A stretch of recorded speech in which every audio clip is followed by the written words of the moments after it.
তুমি রহমান, তুমি মেহেরবান। অন্ধ গাহে না শুধু তোমার গুণগান, অন্ধ গাহে না শুধু তোমার গুণগান। বুঝেও বুঝে না তবু শান। তুমি রহমান, তুমি মেহেরবান। কখনো তোমাকে যদি ভুলি, হেদায়েতের আলো জেলে নিও কাছে তুলি। ঠাই দিও প্রিয়তম, ঠাই দিও প্রিয়তম, ওগো মহিয়ান। তুমি রহমান, তুমি মেহেরবান।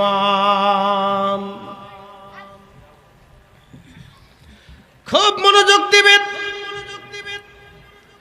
ইম্পর্টেন্ট কথা হচ্ছে, যেহেতু ঈমান আকীদার কথা বুঝে যাবেন। খ্রিস্টানরা বলল আল্লাহ আছে, আল্লাহর স্ত্রী আছে। আল্লাহ কোরআনে বলে দিন, লাম ইয়ালিদ ওয়া লাম ইউলাদ ওয়া লাম ইয়াকুল লাহু কুফুয়ান আহাদ। একবার জোরে বলা যাবে কি আল্লাহু আকবার? জোরে বলেন কয় রব? জোরে বলেন কয় রব? কয় আল্লাহ? আল্লাহুস সামাদ, আমার রব কারো মুখাপেক্ষী না। সব সৃষ্টিগুলি আল্লাহর মুখাপেক্ষী। কুল হুয়াল্লাহু আহাদ, বলে দাও আল্লাহ এক, আল্লাহ এক। আহাদ আহাদ বলে বেলাল বছরের পর বছর কেঁদেছে। আর কাফেররা তার পিঠের চামড়াগুলি চাবুক দিয়ে পিটি পিটি উঠে ফেলে দিয়েছে। লা ইলাহা ইল্লাল্লাহ। এর পরের অংশের নাম মুহাম্মাদুর রাসূলুল্লাহ সাল্লাল্লাহু আলাইহি ওয়াসাল্লাম। অ্যাটেনশন, খুব মনোযোগ দিয়ে শুনবেন। লা ইলাহা ইল্লাল্লাহ, আল্লাহ ব্যতীত আর কোনো রব নাই। কি কথা বলেন, ঠিক কিনা? এখন আমাদের দেশে এক দল আছে যারা বুকে হাত বেঁধে নামাজ পড়ে। তারা বলে কি জানেননি? বলে আল্লাহ তো মানি, কিন্তু আল্লাহ আকার। আর আহলে সুন্নাতুল জামাতের আকীদা আল্লাহ নিরাকার।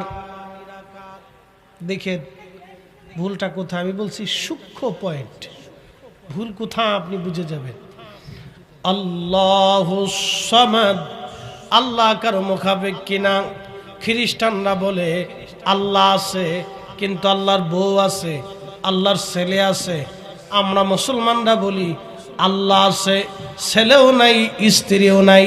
যিনি স্রষ্টা তার স্ত্রীর দরকার নাই, ছেলের প্রয়োজন নাই। ইহুদিরা বলে আল্লাহ আছে, কিন্তু আল্লাহর পুত্র আছে। এই আল্লাহর বেটার নাম উযাইর আলাইহিস সালাম। একবার জোরে বলা যাবে কি নাউজুবিল্লাহ? আমাদের দেশে শিখ আছে, শিখ। বৌদ্ধ আছে, বৌদ্ধ। এদেরও একটা ধর্মের বিশ্বাস আছে। শিখদেরও একটা ধর্মের বিশ্বাস আছে। ইহুদিদের ধর্মের বিশ্বাস আছে। খ্রিস্টানদের ধর্মের বিশ্বাস আছে। হিন্দুদের ধর্মের বিশ্বাস আছে। প্রত্যেক ধর্মের বিশ্বাস আছে। আমাদের বাংলাদেশে বাবাজি সারা পৃথিবীতে মুসলমান আছে। মুসলমানদের মধ্যে ৭৩টা দল আছে। নবীজি বলেন ইল্লা মিল্লাতা ওয়াহিদ, একটা দল জান্নাতে যাবে, বাদ বাকি সব দল জাহান্নামে যাবে। সাহাবীরা বলেন ইয়া রাসূলুল্লাহ, ওই জান্নাতি দল কারা? নবীজি বললেন মা আনা আলাইহি ওয়া সাহাবী, জান্নাতি দল আমি নবী এবং আমার সাহাবীরা যেই ঈমান আকীদার উপরে প্রতিষ্ঠিত। এই ঈমান আকীদার উপরে যারা থাকবে তারা আল্লাহর জান্নাতি। একবার জোরে বলা যাবে কি মারহাবা? মনোযোগ দিয়েন। মুসলমানদের দল দল ৭৩টা। জোরে বলেন কয়টা? একটা দলের নাম রাফিজি, আরেকটা দলের নাম খারেজি। রাফিজিরা বলে অর্থাৎ শিয়া। রাফিজিরা বলে হযরত আবু বকর, হযরত ওমর, হযরত আলী, হযরত ওসমান, এই তিনজন হযরত আলীরে ঠকাইয়া তারা খলিফা হইছে। হযরত আলীরে ঠকাইয়া তারা খলিফা হইছে, এরা বলে রাফিজিরা। আচ্ছা আপনারা বলেন, যারা বলবে আবু বকর এবং ওমর এবং উসমান তিনজন আলীরে ঠকাইছে, এই তিনজন হলো গাদ্দার। যারা এই কথা বলবে আপনারা বলেন তারা কি আর মুসলমান আছে? বুঝছে না বুঝছে? যদি বলেন মুসলমান আছে, কথা কোন আছে? আবু বকরকে জান্নাতি ঘোষণা আমরা দিছি না রাসূল দিছে? সহিহ বুখারীতে আসছে, আল্লাহর নবী উহুদের পাহাড়ের উপরে নবীজি উঠলেন। এই ইকু কুমার সাউন্ড দাও, আমি গান গাইতে আসিনি। হ্যাঁ, আমার কথা বুঝতে হবে, যেহেতু বিষয় দিয়ে ফেলছেন আকীদা, অতএব এর বিষয়ে আমাদের উপর বিশদ জ্ঞান আনতে হবে। কথা ঠিক কিনা? আমাদের ছেলেরা এই লাউ বুঝে না, কদু বুঝে না, বিপদ আছে তো। শুনে যান, ইমান কত দামি জিনিস। সহিহ বুখারীতে আসছে, আল্লাহর নবী উহুদের উপর উঠলেন, তো সাথে আবু বকর, ওমর, উসমান তিনজন। ঠিক উহুদ পাহাড় কাঁপতে শুরু করল। আল্লাহর নবী পায়ের গোড়ালি দিয়ে উহুদকে আঘাত করে বললেন, এ উহুদ থামো, তোমার উপরে একজন নবী, একজন সিদ্দিক, দুইজন শহীদ উপস্থিত। একসাথে বলবেন আল্লাহু আকবার। নবী আমার নবী সিদ্দিক আবু বকর, শহীদ হযরত ওমর এবং উসমান, দুইজন শহীদ, একজন সিদ্দিক। নবীজিকে সিদ্দিক যিনি বললেন তিনি আমার নবী। এখন যদি বলেন হযরত আবু বকর গাদ্দার, ওমর গাদ্দার, উসমান গাদ্দার, তাহলে আল্লাহর নবীর জবানের খালি গাদ্দারি এসে গেল। কারণ কোন গাদ্দারকে নবী সার্টিফিকেট দিতে পারে না। জোরে বলেন, জোরে বলেন। তাহলে তাদের আকীদার ভিতরে ভুল। জোরে বলেন কি আছে? বেজাল আছে। এই জন্য শিয়াদের মধ্যে, পৃথিবীতে কোন শিয়াদের ভিতরে, রাফিজিদের মধ্যে কোন ওলি পাবেন না। আপনি দেখান ওলি আহলে সুন্নাত ওয়াল জামাতের ভিতরে হুজুর গাউসে পাক, হাসানি, হুসাইনি আহলে সুন্নাত ওয়াল জামাত, খাজা মাইনুদ্দিন চিশতি, আজমরি, সঞ্জরি আহলে সুন্নাত ওয়াল জামাত, বাহাউদ্দিন নকশবন্দ বুখারী আহলে সুন্নাত ওয়াল জামাত, মুজাদ্দিদ আল ফসানি সিরহিন্দি আহলে সুন্নাত ওয়াল জামাত, ইমাম আজম, ইমাম শাফিঈ, ইমাম হাম্বলি, ইমাম মালিক আহলে সুন্নাত ওয়াল জামাত। সুন্নি জামাত ছাড়া কোন মা ওলির জন্ম দিতে পারে নাই। কথা বলেন ঠিক কিনা? আহলে সুন্নাত ওয়াল জামাত ছাড়া কোন মা ওলি জন্ম দিতে পারে নাই। আপনি খারেজি, এক দল আছে খারেজি, তারা বলে আবার আলী গাদ্দার। আসতে হলো কেন? জোরে বলেন। এই খারিজিরা হযরত আলীকে শহীদ করেছে। আল্লাহর নবী বলেন খারিজিরা জাহান্নামের কুকুর। আর একদল আছে নাসিবি। এই নাসিবি কারা? তারা আহলে বাইতে রাসূলের দুর্নাম করত। আহলে বাইতে রাসূলের দুর্নাম করতে যাইয়া রাফির নাসিবিরা একটা হাদিস বানাইলো, ওরে ফাতেমার কবরে এই যে আবু যর কবরে নামছে, আবু যর কবরে যাইয়া বলতেছে, কবর রে তুমি কি চিনো তোমার কবরের মধ্যে কারে নামাইলাম? তিনি নবীজির বেটি ফাতেমা। কবর কয় আমি নবীর বেটি চিনি না। কি কথা বুঝেন নাই? এরা নাসিবিরা হাদিস বানাইছে। নবী কয়, কবর কয় আমি নবীর বেটির চিনি না। এরপরে কবরকে বলা হলো কবর। তুমি জানো আলীর স্ত্রীকে কবরে নামানো হলো, আলীরও চিনি না। হাসান হুসেনের মারে কবরে নামানো হলো, হাসান হুসেনটাও আমি চিনি না, আমি চিনি আমল। দেখেন কত সুন্দর করে নাসিবের একটা হাদিস বানায়া বাজারে সাইডে দিয়েছে। কথা কন না কেন? ঠিক কিনা? এটা আহলে বাইত বিদ্বেষী নাসিবি। আহলে সুন্নাত ওয়াল জামাতের আকীদা সাহাবীরা হক এবং আহলে বাইতে রাসূল সাল্লাল্লাহু আলাইহি সাল্লাম সম্মানের স্থান।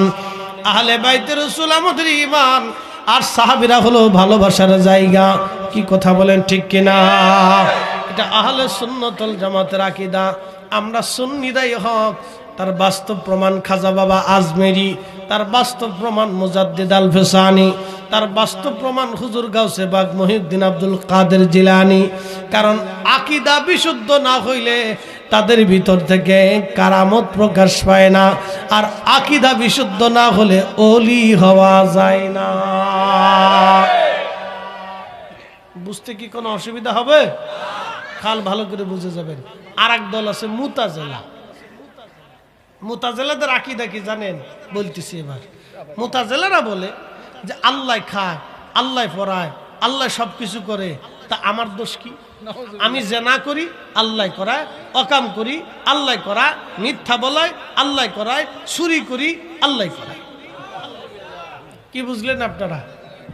মুতাজিলা মুতাজিলা যারা বলেন এরা খারা, কথা কন না, এরা খারা। ডান্ট মাইন্ড আমার দেশের কিছু বাউল শ্রেণী, ও ইমানও বুঝে না, আকীদাও বুঝে না, ও নিজে মুতাজিলা হয়ে গেছে, নিজেও জানে না, এটা গান গায়। এই তুমি চালাও, তুমি নাচো, আমি নাচি, ফুতুলের কি দোষ? এই কি কথা কন না কা? তাহলে মুতাজিলা যারা বলেন কি মুতাজিলার আকীদা, এটা হলো সুন্নাত ওয়াল জামাতের আকীদা। আপনাকে দিন বুঝে যেতে হবে। মুতাজিলারা এই আমাদের দেশের বাউলদের ভিতরে মুতাজিলার আকীদা ঢুকছে। আপনি ঠিক বললেও ঠিক, না ঠিক বললেও ঠিক, ভালো করে বুঝে যাবেন। আহলে সুন্নাত ওয়াল জামাত একবারে পরিশুদ্ধ, বিশুদ্ধ, একবারে ফ্রেশ। এই আকীদার মধ্যে কোনো ভেজাল নাই। বলতেছি ভালো করে শুনেন। এই মুতাজিলারা এই আকীদা গ্রহণ করলো। তারা বললো আমাদের দোষ কি? চুরি করাইলে আল্লাহ করা। তো এক চোরে চুরি করতে গেছে, গ্যারাস্ত ধরে কায়দা মতো ফিডাই দিচ্ছে, ওই চোরে হলো মুতাজিলা। চোরে কয় এই গ্যারাস্ত ফিডেও কে লেগে ফিডাই না, তুই চুরি করতেছিস, তোর সুমামু বেটা। আমি যে চুরি করতেছি আল্লাহর হুকুম ছাড়া গাছের পাতা নড়ে না, আমি চুরি করতেছি আল্লাহর হুকুমই গেছি। চোরে দলিল দিছে, এখন গ্যারাস্ত আরো ফিডাই দিছে, কায়দা মতো কেনে দিতেছে, আরো ফিডেও কে লেগে ফিডাইতেছি, বুঝোস না? আল্লাহ তোর চুরি করতে পাঠাইছে আর আমার ফিডাইতে দিছে। এবার মুতাজিলা যে ভ্রান্ত, এ চোর ফিডা নিতে বুঝে যান, এত বেশি দলিল লাগবে না। চোর ফিডা নিতে বুঝে যান যে এ দল ভ্রান্ত, আহলে সুন্নাত ওয়াল জামাত বিশুদ্ধ। কথা বলেন ঠিক না বেটি? কষ্ট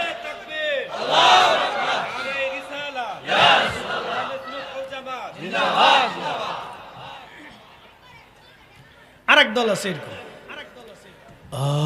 আমিন আছে না?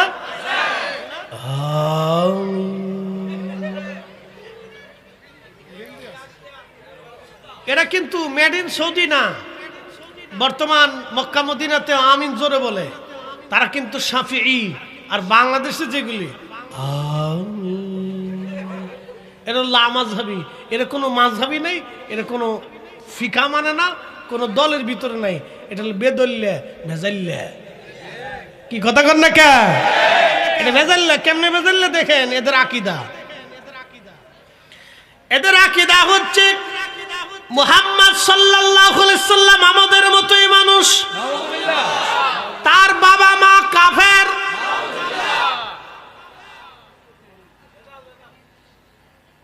বুঝেন? আল্লাহ নবীর বাবা মারে কাফের বলিয়া জাহান্নামে মনে করিয়া 1000 বছর সেজদা দিল, কাজ হবে না। কত বড় মারাত্মক আকীদা, আপনি একটু চিন্তা করেন তো।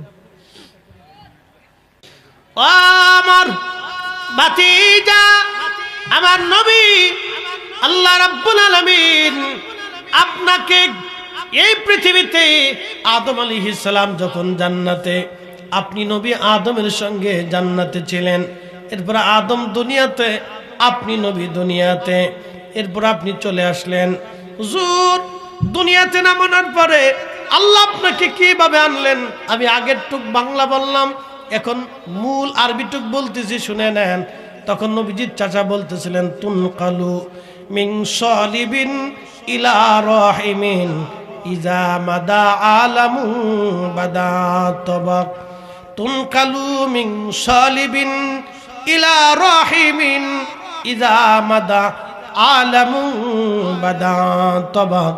নবী গো, আল্লাহ আপনাকে আনতে আনতে আদম আলাইহিস সালামের চুল থেকে নামায়া শীষের চুলবে, চুল থেকে রেহেম, রেহেম থেকে চুল, চুল থেকে রেহেম, রেহেম থেকে চুল। হুজুর, আমার নবীজি যখন নূহ নবী কিস্তির মধ্যে ছিল, তখন নূহ নবী একা ছিল না, নূহ নবীর চুলবে নবী মুহাম্মদের রসুলের নূর মুবারক ছিল, নূরে মুহাম্মাদি ছিল। এই চুল থেকে নামাইয়া আল্লাহ নূহ নবী থেকে নামাইয়া, যদি নূরে মুহাম্মাদি নূহ নবীর চুলবে না থাকতো, তাহলে নূহ নবী পানির মধ্যে ডুবে মারা যাইতো। আমার নবীকে নামায় নিয়ে আসলেন, নামায়া পর্যায়ক্রমে হযরত ইব্রাহিম খলিলুল্লাহর চুলবে আল্লাহ আনলেন। খোদার খলিল ইব্রাহিম আলাইহিস সালাম যখন চুলবে আগুনের মধ্যে ছিলেন, তখন ইব্রাহিম একা ছিল না, ইব্রাহিমের সঙ্গে আমার নবী ছিলেন। ও বন্ধু, মনোযোগ দেন। ইব্রাহিম থেকে নামাইয়া আল্লাহ পবিত্র চুল থেকে রেহেম করিয়া হযরত ইসমাইল আলাইহিস সালামের চুলবে নূরে মুহাম্মাদি রাখলেন। যখন ছুরি নামানো হয়, তখন ইসমাইল কুরবানি হয়ে যাওয়ার কথা, কিন্তু নূরে মুহাম্মাদি থাকার কারণে ইসমাইল কুরবানি হয় নাই। একবার জোরে বলা যাবে আল্লাহু আকবার। এরপরে নূরে মুহাম্মাদি পবিত্র চুল করে করে করে করে আনতে আনতে আনতে আনতে আনতে আনতে আনতে আনতে হযরত আব্দুল মুত্তালিবের চুলবে নূরে মুহাম্মাদি আনা হলো। আব্দুল মুত্তালিব নূরে মুহাম্মাদি চুলবে আনা হলো। আব্দুল মুত্তালিব থেকে নামাইয়া পবিত্র নূরে মুহাম্মাদি হযরতে আব্দুল্লাহর পবিত্র চুলবে নিয়ে আসা হলো। আব্দুল্লাহ যখন আব্দুল্লাহর চুলবে নূরে মুহাম্মাদি, তখন ইহুদিরা চিন্তা করলো, গবেষণা করে দেখলো আকাশে একটা নক্ষত্রের উদয় হয়েছে। তারা গণনা করে দেখলো এই নক্ষত্র যখন আসবে তখন আখিরি নবী দুনিয়াতে আসবে।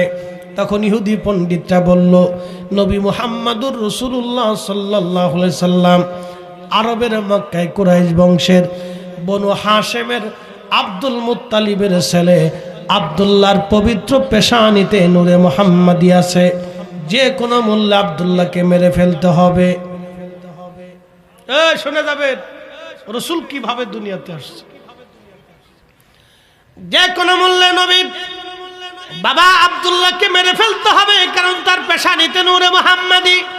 তাকে যদি মেরে ফেলতে পারি, আর কোনোদিন আখিরি নবী দুনিয়াতে আসবে না, আর আমাদের ইহুদি ধর্ম ধ্বংস হবে না।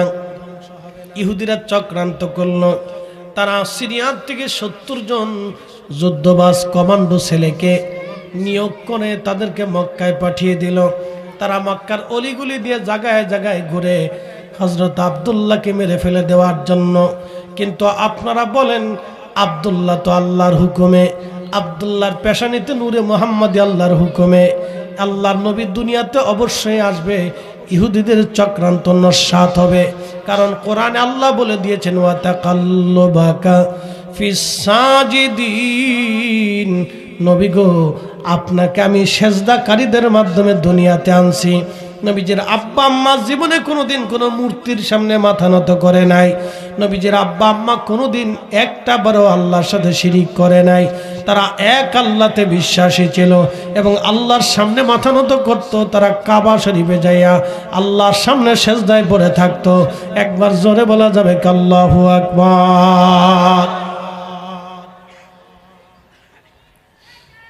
মনোযোগ দিয়ে রে, নূরে মুহাম্মাদি দুনিয়াতে আসবে।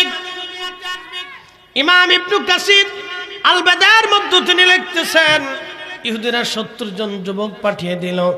আমার নবীজির আব্বা তিনি ছাগল উট দুম্বাগুলি চড়াইতে চড়াইতে চড়াইতে চড়াইতে একেবারে মরুভূমির দিকে চলে গেলেন, একবারে ফাঁকা, মক্কা থেকে বহুদূর। ঠিক তখনই ওরা 70 জন একত্রিত হইয়া হযরত আব্দুল্লাহকে মারার জন্য ধাওয়া করলো। হযরত আব্দুল্লাহ জীবন বাঁচানোর জন্য দৌড়াচ্ছিলেন, ইহুদিরা পিছে পিছে দৌড়াইতেছিল। ঠিক এমন সময় জুহরি বংশের প্রধান আব্দুল ওয়াহাব জুহরি তিনি লক্ষ্য করলেন তার বন্ধুর ছেলে আব্দুল মুত্তালিবের ছেলে আব্দুল্লাহকে লোকেরা মেরে ফেলা দেওয়ার জন্য ধাওয়া করেছে। তিনি তার তলোয়ার বের করে নিয়ে বংশের মানুষদেরকে ডাক দিলেন, হে জুহরি বংশের লোকেরা, অস্ত্র শস্ত্র নিয়ে তাড়াতাড়ি আসো। আমার আরবের বন্ধু আব্দুল মুত্তালিবের ছেলেকে লোকেরা মারার জন্য ধাওয়া করেছে। আমরা থাকতে আব্দুল্লাহ মরতে পারে না, আমরা থাকতে আব্দুল্লাহ মরতে পারে না। একবার জোরে বলবেন আল্লাহু আকবার।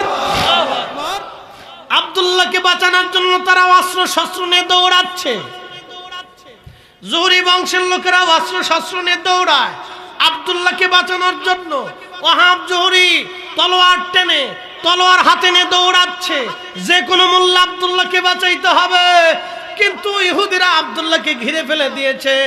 তখনই আব্দুল ওয়াহাব জুহরি লক্ষ্য করলেন আল্লাহর আসমান থেকে অশ্বারোহী সৈন্য নাজিল হইয়া আব্দুল্লাহকে ঘিরিয়া 70 জন ইহুদি যুবককে হত্যা করে ওই আল্লাহর সৈন্যরা আবার আসমানে চলে গেল।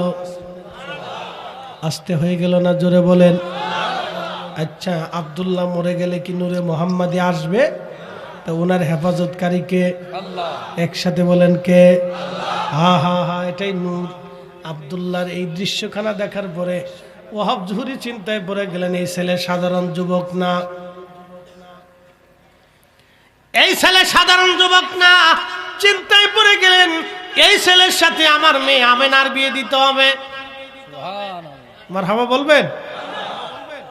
এই ছেলের সাথে আমার আমেনার বিয়ে দিতে হবে, কারণ আমার আমেনার মতো সতী সাধবী পবিত্র ধার্মিক মক্কার জমিনে আর একটাও নাই। একসাথে বলবেন আল্লাহু আকবার। নবী পাক না না পাক? নবী যে রেহেমে ছিল পাক না না পাক? নবী যে সুলবে ছিল পাক না না পাক? নবী যে রেহেমে ছিল পাক না না পাক? তুনকালু মিন সালিবিন ইলা রাহিমিন ইজা মাদা আলামুন বাদা তবাক। 30,000 সাহাবীর সামনে নবীজির চাচা বললেন, হুজুর আপনাকে পবিত্র সুল থেকে রেহেম থেকে সুল করে করে এই নূরে মুহাম্মাদি দুনিয়াতে আপনার আব্বা আম্মার মাধ্যমে আপনাকে এনেছেন। ওই সময় একজন সাহাবীও দাঁড়ায় বলেন, ইয়া রাসূলুল্লাহ, আপনার চাচা ভুল বলতেছে, কারণ আপনিও মানুষ আমরাও মানুষ। কথা বুঝেন নাই? কত হাজার সাহাবী? 30,000 সাহাবী। চাচার 30,000 সাহাবীর সামনে কথা বলতেছে। একজন সাহাবীও দাঁড়ায় বলেন, হুজুর কোরআনে বলছে কুলিন্নামা আনা বাশার বাশারুম মিসলুকুম, আপনি তাদের মতো মানুষ, আপনি আমাদের মতো মানুষ, আমরা আপনার মতো মানুষ। এই কথা কোরআন আল্লাহ বলছেন, আর আপনার চাচা বলে কি আপনাকে বলে রেহেম করে সুলভ করে পৃথিবীতে আনছে। বলে আমরা কিভাবে আসলাম আর আপনি নবী কিভাবে আসলেন, এটা কি করে হয়? এটা আমরা সাহাবীরা মানি না। এই কথা একজন সাহাবী বলে নাই, 30,000 সাহাবীর সমর্থন থেকে বোঝা যায় রসুলের পবিত্র বেলাদাত আমাদের মতো হয় নাই। নূরে মুহাম্মাদি সুলভ করে আল্লাহ আব্দুল্লাহ এবং আমিনার পেশানির মাধ্যমে পৃথিবীতে এনেছিলেন। এই জন্য রসুল পৃথিবীতে আসার সময় নবীর আম্মা দেখেছিলেন খারাজা মিনহা নূর, তার মায়ের ভিতর থেকে নূরে মুহাম্মাদি বের হয়ে আসছে। একসাথে বলা যাবে না আল্লাহু আকবার? বুঝে যাবেন আপনি। রাত ভরে দলিল দেওয়া লাগে, ইমানদারের এত দলিল লাগে না। শেষ ওয়াজ এখানে হয় নাই।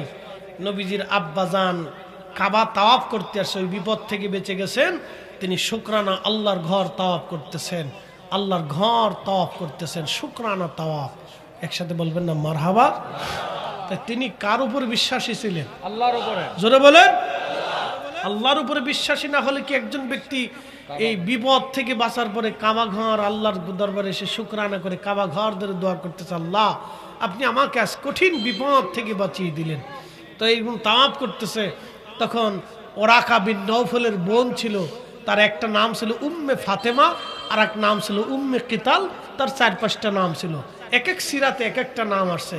ইমাম ইবনু কাসির আল বেদার মধ্যে তিনি লিখেছেন, শোনেন, ইমাম ইবনু কাসির আল বেদাতে তার নাম লিখছেন উম্মে কিতাল। উম্মে কিতাল আসছে কাবা তাওয়াফ করার জন্য। তার ভাইয়ের নাম ওরাকা বিন নওফল, নাম শুনছেন আপনারা। এই ওরাকা বিন নওফল ছিল ওই জমানার সর্বশ্রেষ্ঠ পাদ্রী, এক আল্লাহতে বিশ্বাসী হানিফ সম্প্রদায়ের অন্যতম।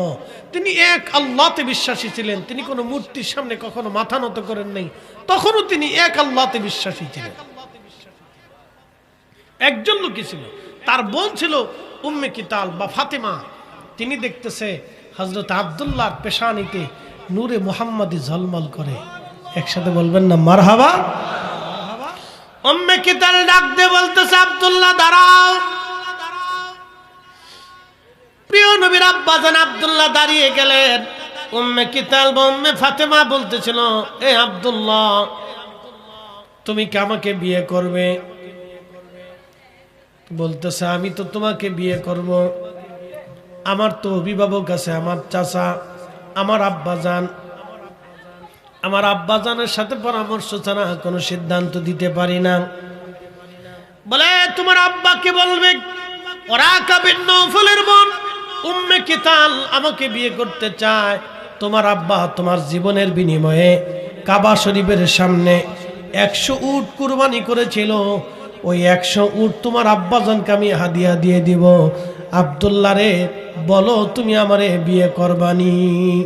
তখন আব্দুল্লাহ ডাক দেয়া বলেন, উম্মে কিতাল, বিয়ে কাকে করব না করব সেটা আমার বাবার সিদ্ধান্ত, এটা আমার না। তারা কত পবিত্র ছিল দেখছেন, বিয়ে করবে বাবার অনুমতি নিয়ে। এই জন্য আল্লাহ রাসূলের আব্বা আম্মাকে কেউ যদি কাফের মনে করে, তার সারা জিন্দেগীর নামাজ রোজা নষ্ট হবে। এই কথা বলেন না কেন? জোরে বলেন। ওদের বিশ্বাসের সাথে আমাদের বিশ্বাসের কোনো মিল নেই, হতে পারে না। আল্লাহর নবীর আব্বাজানের কাছে হযরত আব্দুল্লাহ হযরত আব্দুল্লাহ চলে গেলেন তার বাবা আব্দুল মুত্তালিবের কাছে। যাওয়ার আগে ওদিকে কাজ হয়ে গেছে। কাজ কি? নবীজির যিনি নানা ছিলেন আব্দুল ওহাব জুহুরি, তিনি এসে বন্ধু আব্দুল মুত্তালিবকে প্রস্তাব দিয়েছেন, বন্ধু তোমার ছেলেটার সঙ্গে আমার মেয়ের বিবাহ দিতে চাই। ওইদিকে বিয়ে পাকাপাকি হয়ে গেল, দিন তারিখ নির্দিষ্ট হয়ে গেল। আল্লাহর নবীর আব্বাজানের সাথে তার আম্মাজানের শাদী হয়ে গেল। শাদী হয়ে যাওয়ার পরে পরের দিন বিয়ে শাদী কমপ্লিট হয়ে যাওয়ার পরে প্রিয় নবীর আম্মাজানকে তার আব্বাজান উঠিয়ে নিয়ে আসছেন ঘরে। পরের দিন সকালবেলা আবার শুকরানা তাওয়াফ করার জন্য আসছেন, যেহেতু নতুন বিয়ে, সংসার হবে, জীবন হবে, সেই জন্য আল্লাহর ঘর তাওয়াফ করতেছেন, আল্লাহর কাছে দোয়ার জন্য যে আমাদের জীবন যাতে সুন্দর হয়, সংসার যাতে সুন্দর হয়। তারা আল্লাহর নবীর আব্বাজান তাওয়াফ করতেছিলেন আল্লাহর ঘর। উম্মে ফাতেমা তখনও যান নাই, কাবার পাশে তাবু টাঙ্গিয়ে তিনি ওইখানে বিশ্রাম করতেছেন। লক্ষ্য করলেন আজকে আব্দুল্লাহ দেখা যায়, কিন্তু নূরে মুহাম্মাদি আজ দেখা যায় না। আব্দুল্লাহ, উম্মে ফাতেমা ডাক দিছে, আরে আব্দুল্লাহ এদিকে আসো, তুমি কে বিয়ে করেছো? আব্দুল্লাহ বলে, হ্যাঁ আমি শাদী করেছি। বলে কাকে? বলে ওহাব জুহুরির মেয়ে আমেনাকে আমি বিয়ে করেছি। বলে আব্দুল্লাহ তাহলে তুমি চলে যাও। বলে উম্মে ফাতেমা, তুমি আমাকে বিয়ে করার জন্য প্রস্তাব দিয়েছিলা, আমি একটা বিয়ে করেছি, তাতে কি হয়েছে? তুমি যদি বলো তোমার প্রস্তাবটা আমি আব্বাজানকেও বলবো। আগের যুগে আরবদের অধিক বিবাহের একটা প্রচলন ছিল, এখনো তারা সেই বিয়ে ধরে রাখছে। এই জন্য আগেই বলছি, তারা 8টা 10টা 20টা 15টা করে বিয়ে করে। বন্ধু, এবার রাসূলের আব্বাজান বললেন, উম্মে ফাতেমা তুমি যদি বলো তাহলে আমি বিয়ে করতে চাই। বলেন না, আমি তোমাকে বিবাহ করব না। বলে কারণ কি? এতদিন তুমি আমার পাগল ছিলে, এখন তুমি আমার পাগল না। বলতেছে আব্দুল্লাহ রে, আমি তো মূলত তোমার পাগল না, তোমার সাথে বিয়ে বসার জন্য আমি পাগল না। তুমি বুঝো নাই, তুমি জানো না, তাওরাত জবুর ইনজিল থেকে আমি জানি তুমি নূরে মুহাম্মাদের অধিকারী, তোমার মাধ্যমে পৃথিবীতে আখিরি নবী আসবে রে আব্দুল্লাহ। আমি এই আখিরি নবীর মা হতে চেয়েছিলাম। একসাথে বলেন আল্লাহু আকবার। আমি আখিরি নবীর মা হতে চেয়েছি আব্দুল্লাহ, কিন্তু আমেনা বড় ভাগ্যবতী। সাবধান, ওই নূরে মুহাম্মদ এখন আমেনার কাছে। আব্দুল্লাহ তুমি আমেনাকে সম্মান করবে, তুমি জানো না সে কত বড় নিয়ামতের অধিকারী হয়েছে। তুমি জানো না সে আখির নবীর মা হতে চলেছে। আব্দুল্লাহ, তুমি তাকে সম্মান করবে, তাকে আদর করবে, তাকে তুমি পরিপূর্ণ তার হক তুমি আদায় করবে।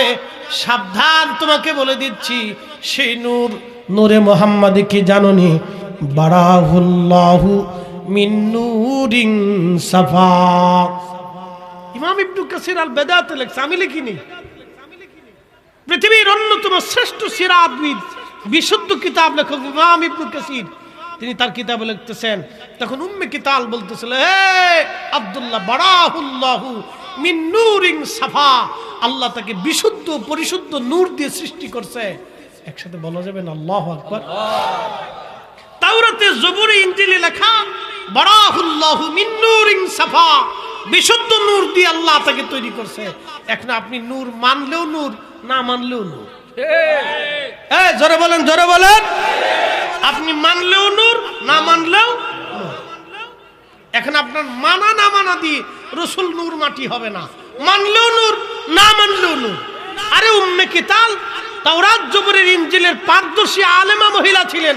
তার ভাই ওরাকা বিন নফল, তিনি বলতেছেন, আব্দুল্লাহ, তাওরাত জবুরে এভাবেই আসছে, তুমি শোনো তার পরিচয়। বারাহুল্লাহু মিন নূরিন সাফা, আল্লাহ তাকে পবিত্র নূর দিয়ে, পরিশুদ্ধ নূর দিয়ে আল্লাহ তাকে সৃষ্টি করেছেন। তাকে আল্লাহ দুনিয়াতে পাঠাবেন। এই নূরের অধিকারী এখন আমেনা হয়ে গেছে। আব্দুল্লাহ রে, আমি তো তোমার পাগল না, আমি আখিরি নবীর মা হতে চাইছিলাম, কিন্তু আমার বদনসিব, আমেনার বুলন্দ নসিব। তুমি তাকে সম্মান করবে, তাকে ভালোবাসবে, তার অধিকার সংরক্ষণ করবে। আমি তোমার কাছ থেকে বিদায় নিলাম। আসসালাম আল বেদা করে হযরতে আব্দুল্লাহর কাছ থেকে উম্মে কিতাল চলে গেল চিরদিনের জন্য, আর কোনোদিন ফিরে আসে না। সে নূরে মুহাম্মাদি আল্লাহ হযরত আমেনার মাধ্যম দিয়ে পৃথিবীতে আনছেন। রাসূল বলতেন, আমার উম্মত, তোমরা শোনো, আমিও দা ইব্রাহিম খলিলুল্লাহ, আমি ইব্রাহিমের দোয়ার ফসল। ও বাশারাতু ঈসা রুহুল্লাহ, আমি ঈসা নবীর সুসংবাদ। আর রুইয়া উম্মি আল্লাতি খারাজা মিনহা নূর, আমার মা দেখতেন, আমার মায়ের ভিতর থেকে প্রসবকালীন সময়ে একটা নূর মুবারক বের হয়ে গেছে। বলবেন আল্লাহু আকবার। না না, আরো জোরে জোরে বলেন, জোরে বলেন, জোরে। আদম কিওয়ালা? মাটিওয়ালা। জোরে বলেন, আদম কিওয়ালা? আমার নবী তখন কিওয়ালা? নূরওয়ালা রে, নূরওয়ালা, নূরের মাধ্যমে পৃথিবীতে আনছে। এখানে আপনি মানলেও নূর, না মানলেও নূর। আপনার মানা না মানা দিয়ে তোর মাটি হইতো না। কি কথা কর না কেন? আপনি মানলেও নূর, না মানলেও নূর। আপনার মানা না মানা দিয়ে আর নবী মাটি হইতো না। তিনি নূরের তৈরি মানুষ। আল্লাহ তাকে ওই পদ্ধতিতে সৃষ্টি করেছেন। বললে আপনি প্রশ্ন করবেন, কেমনে?